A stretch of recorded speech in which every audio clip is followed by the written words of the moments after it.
नमस्कार। पिछली एक वीडियो में मैंने बताया था कि घर का मुख्य द्वार कहाँ होना चाहिए और कुछ लोग सो कॉल्ड वास्तुशास्त्री वो क्या कर रहे हैं, खिचड़ी पका रहे हैं। जो मंदिर का दरवाज़ा वही घर का दरवाज़ा, वही पब्लिक बिल्डिंग का दरवाज़ा, सभी को एक ही लाठी से हाँका जा रहा है। ऐसा नहीं है। यहाँ हम जो भी आपको ज्ञान दे रहे हैं, जो भी जानकारी दे रहे हैं, वो क्लासिकल टेक्स्ट को कोट करके, वास्तु के जो एक्सेप्टेड क्लासिकल टेक्स्ट हैं उनको कोट करके बता रहे हैं। तो आज मैं आपको पब्लिक बिल्डिंग का दरवाज़ा कहाँ होना चाहिए उसके बारे में बताने जा रहा हूँ। तो इसके लिए सबसे पहले हम एक श्लोक पढ़ते हैं। ये श्लोक मैं मतम में मिलता है। इसमें कहा है, मध्ये द्वारम अनिंदितम सुर मही देव क्षितिशालये शेषाणाम उपमध्यमेव विहितम तत् संपदामास्पदम। तो क्या मतलब हुआ? मध्य द्वारम अनिंदितम, बुरा नहीं है। बीच का द्वार किन के लिए अच्छा माना गया है? सुर देवताओं के लिए, ब्राह्मणों के लिए, राजाओं के लिए, इन सभी के लिए, मतलब देवता, ब्राह्मण और राजाओं के लिए दरवाज़ा बिल्कुल बीच में, फ्रंट से आप एंटर कर रहे हो उसके बिल्कुल बीच में दरवाज़ा बढ़िया है, कोई दोष नहीं है इसमें। लेकिन अन्य सभी श्रेणियों के लोगों के लिए, मतलब चाहे वो रेजिडेंशियल हो या दूसरे काम करने वाले लोग हों, उन सब लोगों के लिए दरवाज़ा शुभ तभी माना जाएगा जब वो बीच से हटके हो। तो इसको समझते हैं आप अच्छे से। देवताओं के लिए मतलब सभी मंदिर, चाहे वो किसी भी धर्म का मंदिर हो, उसमें बिल्कुल बीच में दरवाज़ा हो सकता है क्योंकि पब्लिक प्लेस है। आप देखो बहुत दूर से दिखती है कई बार तो देवता की मूर्ति। अक्षरधाम टेम्पल है, आप देखिए दिल्ली में ही, उसके सामने जो फ्लाईओवर है वहाँ से जब आप देखते हो सामने मूर्ति दिखती है उनके गुरुजी की। तो देवताओं के लिए मतलब मंदिरों में बिल्कुल बीच में दरवाज़ा हो सकता है। फिर ब्राह्मणों के लिए, ब्राह्मण का यहाँ मतलब है, ब्राह्मण का काम क्या था? पहले पढ़ना पढ़ाना। तो मतलब विद्यालय हैं, कॉलेज हैं, एजुकेशनल इंस्टीट्यूट्स हैं, उन सब में दरवाज़ा बिल्कुल बीच में हो सकता है। इवन धर्मशालाएँ हैं, उसमें भी कई बार लेक्चर होते हैं, या आपके होटल्स हैं जहाँ भी हो रहे हैं लेक्चर्स, कथा वाचन है, जिस तरह भागवत कथा हो रही है, तो इन सब में भी दरवाज़ा बिल्कुल बीच में हो सकता है। पब्लिक बिल्डिंग्स हैं ये सब। और फिर राजाओं के लिए, मतलब जिस तरह आजकल मान लो संसद भवन है, उसमें बिल्कुल बीच में हो सकता है। या पहले राजा ही न्याय करते थे, तो आजकल जो कोर्ट्स हैं उसमें बिल्कुल बीच में हो सकता है दरवाज़ा। आप देखो कोई भी जज है बिल्कुल बीच में बैठे होते हैं जनरली, किसी भी कोर्ट में चले जाओ आप दिल्ली में। तो जो ये नई संसद भवन बनने वाली है षटकोणाकार, उसके बारे में हम कई वीडियो पोस्ट कर चुके हैं। आप देखो उसमें 6 उसकी साइड हैं और 6 ही दरवाजे हैं, और सभी क्या है? बिल्कुल बीच में, हर एक साइड के बिल्कुल बीच में दरवाज़ा है। तो बिल्कुल सही है, वो दरवाजे के हिसाब से, वास्तु के हिसाब से एकदम सही है ये नई बिल्डिंग में, कोई दोष नहीं है उसमें।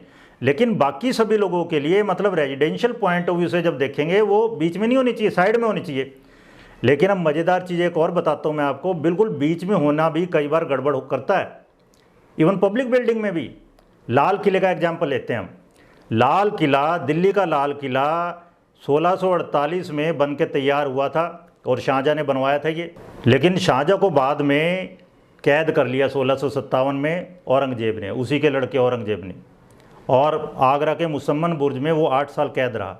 तो औरंगजेब अब जब बैठता था दीवाने आम में, तख्ते ताउस रखा हुआ था जिसको वहाँ मयूरासन कहते हैं, उसके बिल्कुल सामने लाहौरी गेट था, और लाहौरी गेट से बाहर एकदम चांदनी चौक, और सामने फिर मस्जिद, इस तरह था। तो बाहर से कोई भी लोग गुजरते थे तो वो बादशाह को कॉर्निश बजाते थे, बादशाह को सलाम करते थे, तो बादशाह को भी सलाम लेना पड़ता था कईयों का, तो टाइम वेस्ट होता था।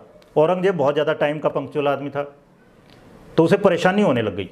तो उसने क्या किया, सामने एक दीवार बना दी, जो जिस दीवार पे प्रधानमंत्री 15 अगस्त को झंडा फहराते हैं, वो प्राचीर औरंगजेब की बनवाई हुई है, वो शाहजहाँ की बनवाई हुई नहीं है। तो जब ये बात शाहजहाँ को पता चली वहाँ मुसम्मन बुर्ज में, आगरा में, तो उसने कहा ये क्या कर दिया औरंगजेब ने, इसने तो ऐसे बनवा दिया ये दीवार ऐसे लगती है जैसे किसी सुंदरी ने मुख पर घूंघट कर लिया हो और उसकी सुंदरता सारी खत्म हो गई हो। तो इसको घूंघट की दीवार कहते थे लोग मजाक में, कि बादशाह ने घूंघट कर लिया है। अब आप देखो पब्लिक बिल्डिंग थी वो, उसमें भी वो दीवार बना दी गई, क्यों? डिस्टर्बेंस होती थी उसको। तो इसमें भी लिमिटेशंस हैं। पब्लिक बिल्डिंग में मतलब अभी क्या कहा, अनिंदितम, निंदित नहीं है, लेकिन ये नहीं है बहुत अच्छी हो गई जी, हमेशा कोई जरूरी नहीं अच्छी हो जाए। और घर का तो कभी भी बिल्कुल बीच में नहीं होना चाहिए। एक बुक है सम्रांगण सूत्रधार वास्तु की, राजा भोज ने लिखी हुई है, जिनका इतना नाम है। तो उसमें एक श्लोक मिलता है, उसमें उन्होंने क्या कहा है, मध्य द्वारम न कर्तव्यम मनुजा नाम कथंचन, कभी भी मनुष्यों को मतलब रेजिडेंशियल पॉइंट ऑफ व्यू से कभी भी बीच में दरवाजा नहीं करना चाहिए।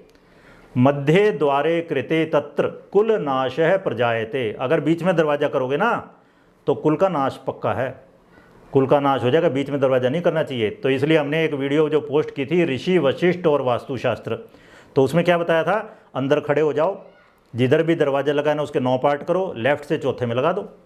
तो अब उससे क्या होगा, ना तो कोनों में दरवाजा आएगा, ना बीच में आएगा, ना 2 दरवाजे आमने सामने आएंगे। आप देखना नॉर्थ और साउथ वाले दरवाजे आमने सामने नहीं होंगे, ईस्ट और वेस्ट वाले आमने सामने नहीं होंगे।